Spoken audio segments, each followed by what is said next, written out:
Le métier de crêpier, c'est un métier avant tout de restaurateur, dans lequel on va retransmettre nos idées, nos recettes par l'intermédiaire d'une galette de sarrasin.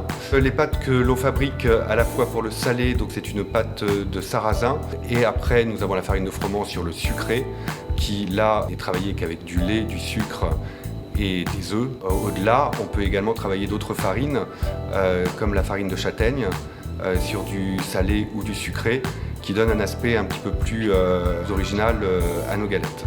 On va cuisiner nos ingrédients, que ce soit des Saint-Jacques, que ce soit du saumon. On va les cuisiner séparément et ensuite tourner nos galettes avec l'ingrédient principal qui est l'emmental. On imagine un petit peu ce que nous, on veut retrouver dans l'assiette.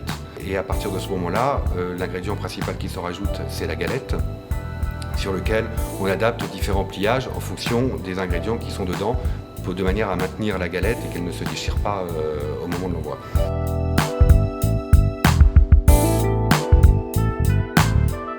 De formation de base, j'ai une formation hôtelière et non une formation restauration.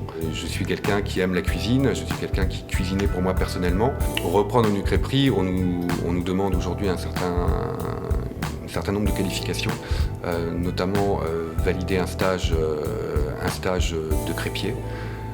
Deuxièmement, un stage auprès de la Chambre des métiers d'hygiène et un troisième stage qui est un stage de formation en comptabilité-gestion. Maintenant, aujourd'hui, avec une formation de crêpier, on peut demain ouvrir une crêperie.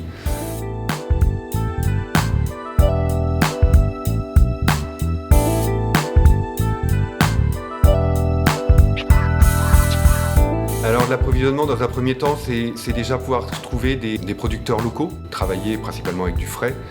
La principale consommation dans la crêperie, c'est les œufs. Dans une crêperie, on passe à peu près 360 œufs par semaine, ce qui est assez colossal. Les pâtes, que ce soit de froment ou de sarrasin, ont besoin de repos, d'un minimum de 24 heures de repos. Donc ce qui est important, c'est de toujours anticiper et d'avoir toujours un seau d'avance.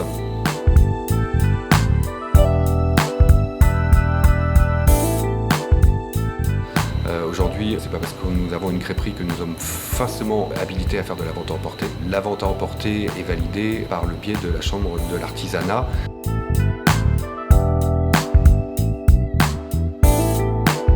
Le métier de crêpier est un métier passionnant. On joue de son imagination dans la création de galettes, dans la création de crêpes.